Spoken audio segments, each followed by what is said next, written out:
നമസ്കാരം. ജിബു മല്ലപ്പള്ളി. ഞാൻ തിരുമൂലപുരം എന്ന സ്ഥലത്ത് പോകേണ്ട ഒരു ആവശ്യം വന്നപ്പോൾ അവിടെ നമ്മുടെ മുഖ്യമന്ത്രി വി.ഡി. സതീശൻ സാറ് വരുന്നു എന്നൊരു വാർത്ത കേട്ടതനുസരിച്ച് ഞാൻ ആ പ്രദേശത്ത് പോവുകയുണ്ടായി. അവിടെ ചെന്നപ്പോൾ കണ്ട ജനക്കൂട്ടത്തെയാണ് കണ്ടത്. അവിടെ ദുരിതാശ്വാസ ക്യാമ്പിൽ വന്നു കൂടിയിരിക്കുന്ന ആൾക്കാരെ കാണാനായിട്ടാണ് അദ്ദേഹം വരുന്നത്. അവരുടെ ക്ഷേമവിവരങ്ങൾ അന്വേഷിക്കാനും അവർക്ക് വേണ്ട നിർദ്ദേശങ്ങൾ കൊടുക്കുവാനും അവർക്ക് വേണ്ടി കാര്യങ്ങൾ ചെയ്തു കൊടുക്കുന്നതിനെപ്പറ്റി സംസാരിക്കുവാനും നേരിട്ട് സംസാരിക്കുവാനായിട്ട് അദ്ദേഹം വരുന്നുവെന്ന് കേട്ടപ്പോൾ ഒന്ന് കാണാനായി ഞാനും അവിടെ വരെ പോയപ്പോൾ പുഷ്പഗിരിയുടെ മെഡിക്കൽ ക്യാമ്പ് അവിടെ നടക്കുന്നുണ്ടായിരുന്നു. അതിൻ്റെ അടുത്ത് നമുക്കറിയാവുന്ന ആൾക്കാരും അറിയാത്തവരും പലരും ആ ദേശത്തുണ്ടായിരുന്നു. ആ ദേശം എനിക്ക് പരിചയമുള്ളവരാണ് അവിടെ താമസിക്കുന്നത്. 3-4 പേര് എനിക്കവിടെ പരിചയമുള്ളവരുണ്ട്. അവരെയും കാണാനിടയായി. അവിടെ മന്ത്രിയെ കാണാനായി പ്രമുഖ ആൾക്കാരെല്ലാം ആ ദേശത്തു നിന്ന്, ആ ഏരിയയിൽ നിന്നും പലയിടത്തു നിന്നും ആൾക്കാർ വന്നിട്ടുണ്ടായിരുന്നു. അപ്പോൾ മുഖ്യമന്ത്രി വരുന്നതിന് വെയിറ്റ് ചെയ്ത് നിൽക്കുകയാണ്. അവിടുത്തെ മാധ്യമപ്രവർത്തകരും പലയിടത്തെ മാധ്യമപ്രവർത്തകരും പല രാഷ്ട്രീയ പ്രവർത്തനത്തിലുള്ള ആൾക്കാരും പോലീസ് ആൾക്കാരും ജില്ലാ കളക്ടർ ഉൾപ്പെടെ എല്ലാവരും സ്ഥലത്ത് എത്തിക്കഴിഞ്ഞു. ഇത് നമ്മുടെ കൂടെ ഉണ്ടായിരുന്ന ഒരു സുഹൃത്തും കൂടെയാണ്. പോലീസെല്ലാം മന്ത്രിയുടെ വരവിനായിട്ട് വെയിറ്റ് ചെയ്യുന്നു. ദുരിതാശ്വാസ ക്യാമ്പിൽ അവിടുത്തെ സ്കൂളാണ് കാണുന്നത്. ആ സ്കൂളിൻ്റെ ദുരിതാശ്വാസ ക്യാമ്പിൽ അവർ വെയിറ്റ് ചെയ്യുകയാണ്. മന്ത്രിക്കായി വെയിറ്റ് ചെയ്യുകയാണ്. മന്ത്രി അവിടെ നിന്ന് പുറപ്പെട്ടിട്ടുണ്ട് എന്ന് അറിയാൻ കഴിഞ്ഞു. ഇതാ മന്ത്രി വന്നു. മന്ത്രിയുടെ വാഹനം അകത്തേക്ക് കയറുകയാണ്. ജനങ്ങളെ കാണുന്നതിന്, ജനങ്ങളോട് നേരിട്ട് സംസാരിക്കേണ്ടതിന് അദ്ദേഹം അകത്തേക്ക് കയറുന്നു. മാധ്യമങ്ങൾ ഉൾപ്പെടെ പിന്നാലെ പോവുകയാണ്. മന്ത്രി സംസാരിക്കുന്ന വാക്കുകളെ ക്യാച്ച് ചെയ്യാനായിട്ട് അവർ പുറകെ പോവുകയാണ്. ജനങ്ങളെ നേരിട്ട് കാണുന്നു.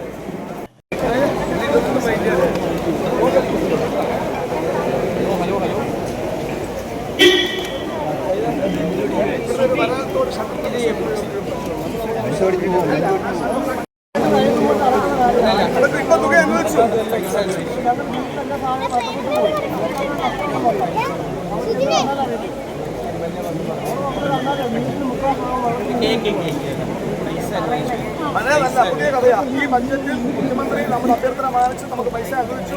ഒരാളത്തോടെ പണി ഈ മഴ സീസൺ കഴിഞ്ഞ് അവിടെ ആരംഭിക്കുന്നത്. മന്ത്രിയുടെ വാക്കുകളാണ് കേട്ടത്. കേൾക്കാൻ പറ്റിയെന്ന് വിശ്വസിക്കുന്നു. കണ്ടമാന ജനമുണ്ടായിരുന്നു. അതിന് തൊട്ട് താഴ്വശമാണ്, ആ സ്കൂളിൻ്റെ തൊട്ട് താഴ്വശമാണ് ഈ വെള്ളത്താൽ മൂടപ്പെട്ടു പോയത്. ഒരുപാട് വീടുകൾ മുങ്ങിപ്പോയി അവിടെ. സാധാരണ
മന്ത്രി പോകാനിറങ്ങുകയാണ്. ജനങ്ങളെ സന്ദർശിച്ചു. അതുപോലെ ജനങ്ങൾക്ക് പറയേണ്ട കാര്യങ്ങളെല്ലാം പറഞ്ഞു. എല്ലാം ഒന്നും എനിക്ക് ക്യാമറയിൽ ഒപ്പാൻ പറ്റിയിട്ടില്ല. ജനങ്ങളെ സംസാരിച്ച കാര്യങ്ങളൊന്നും കിട്ടിയിട്ടില്ല. കുറച്ച് കാര്യങ്ങൾ കിട്ടിയത് മാത്രമേ നമുക്ക് എടുത്തിനകത്ത് ചേർത്തിട്ടുണ്ട്. ഇതിന് ശേഷം മന്ത്രി പോയതിന് ശേഷം ആ ഭാഗത്തെ ദുരനുഭവം ഉണ്ടായ ആ സ്ഥലത്ത്, പ്രളയം ഉണ്ടായ സ്ഥലത്തെ വീഡിയോസോടെ ഞങ്ങൾക്ക് കണക്ട് ചെയ്തിട്ടുണ്ട്. ആവശ്യമുള്ളവർക്ക് കാണാം, താല്പര്യമുണ്ടെങ്കിൽ കാണാം. ആ ദേശക്കാർക്ക് കാണാൻ പറ്റാത്തവരൊക്കെ ഉണ്ട്. ആ ദേശം എങ്ങനെയാണ് അത്ര ഇരിക്കുന്നുണ്ടായിരുന്നത് അറിയാത്തവരുണ്ട്. അവർക്ക് വേണ്ടി വീഡിയോ എടുത്തിട്ടുണ്ട്. അതുകൂടി നിങ്ങളോടൊപ്പം ഞാൻ മന്ത്രി പോകാൻ ഇറങ്ങി വാഹനത്തിൽ കയറി അതിനിടയ്ക്ക് സെൽഫി എടുക്കുന്നവരും കൈ കൊടുക്കുന്നവരും ചേർന്ന് നിൽക്കുന്നവരും പല ആൾക്കാരും മന്ത്രിയോടൊപ്പം ഉണ്ട്. നമുക്ക് ചിരിക്കുന്ന ഒരു മന്ത്രിയെ കിട്ടില്ല, അഭിമാനിക്കാം.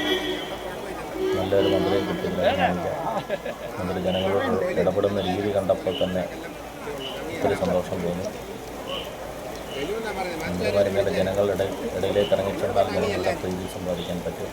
ജനങ്ങളിൽ നിന്ന് മാറിപ്പോയാൽ ഒരിക്കലും ഒരു മന്ത്രിക്ക് ജനങ്ങളെ സേവിക്കാൻ കഴിയില്ല. ജനങ്ങളെ പുച്ഛിച്ച് തള്ളും എന്നുള്ള യാതൊരു സംശയമില്ല.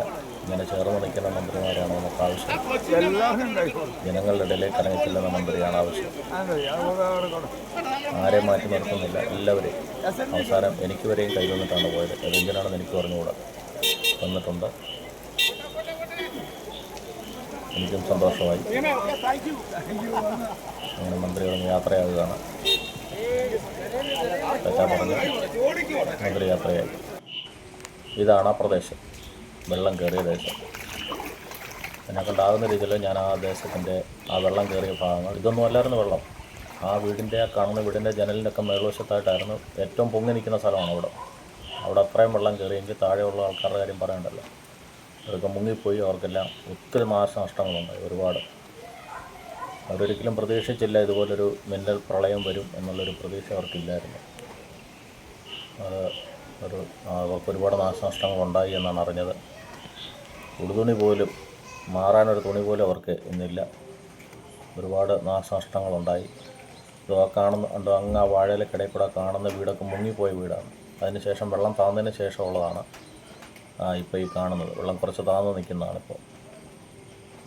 ഒരുപാട് അവർക്കുണ്ടായിരുന്ന മൃഗങ്ങൾ എല്ലാം നഷ്ടപ്പെട്ടു. വീടിൻ്റെ ബലക്ഷയങ്ങളുണ്ടായിട്ടുണ്ട്. സാമാന്യ സാമഗ്രികളെല്ലാം നഷ്ടപ്പെട്ടു. ഇനി അവർക്കെല്ലാം ജീവിതം ഇനി ഒന്നേന്ന് ആരംഭിക്കേണ്ട അവസ്ഥയിലാണ്. ഞാനിത് വേറൊരു വീടിൻ്റെ പുറവശത്തോടൊക്കെ പോയി എടുത്തതാണ്. നേരിട്ട് ചെന്നാൽ കിട്ടത്തില്ല, എടുക്കാനൊക്കത്തില്ല. വെള്ളമാണ്, അതുപോലെ വെള്ളമാണ്. ഇതൊരു വീട്, ഏറ്റവും മേളിൽ നിൽക്കുന്ന ഒരു വീടിൻ്റെ അവസ്ഥയിലാണ് ഇപ്പോൾ ഈ കാണുന്നത്, അവസ്ഥയാണ് ഈ കാണുന്നത്. അപ്പോൾ താഴോട്ട് പോകും തോറും നല്ലൊരു ഇറക്കമുള്ള സ്ഥലമാണ് അവിടെ. ആ സ്ഥലത്തോട്ട് ചെല്ലും തോറും വീടുകൾ മുങ്ങിപ്പോയിക്കൊണ്ടേയിരിക്കും. കുറേ വീടുകൾ ആ സ്ഥലത്ത് പോയിട്ടുണ്ട്. ആ കാണുന്ന വീടാണ് കൂടുതലും മുങ്ങിപ്പോയത്. ഒത്തിരി നാശനഷ്ടമൊക്കെ ഉണ്ടായി. ഓക്കെ.